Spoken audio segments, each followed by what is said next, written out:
Arestado 5 sangkot umano sa serye ng pagnanakaw at karnaping sa Tansa, Cavite.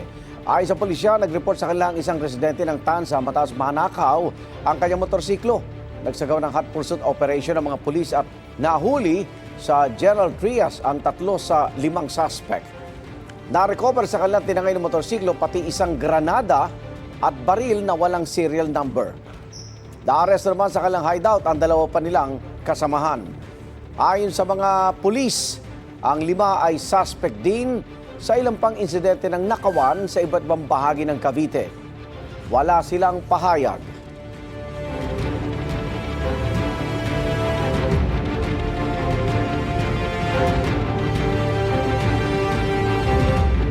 Igan, mauna ka sa mga balita, mag-subscribe na sa GMA Integrated News sa YouTube para sa iba't ibang ulat sa ating bansa.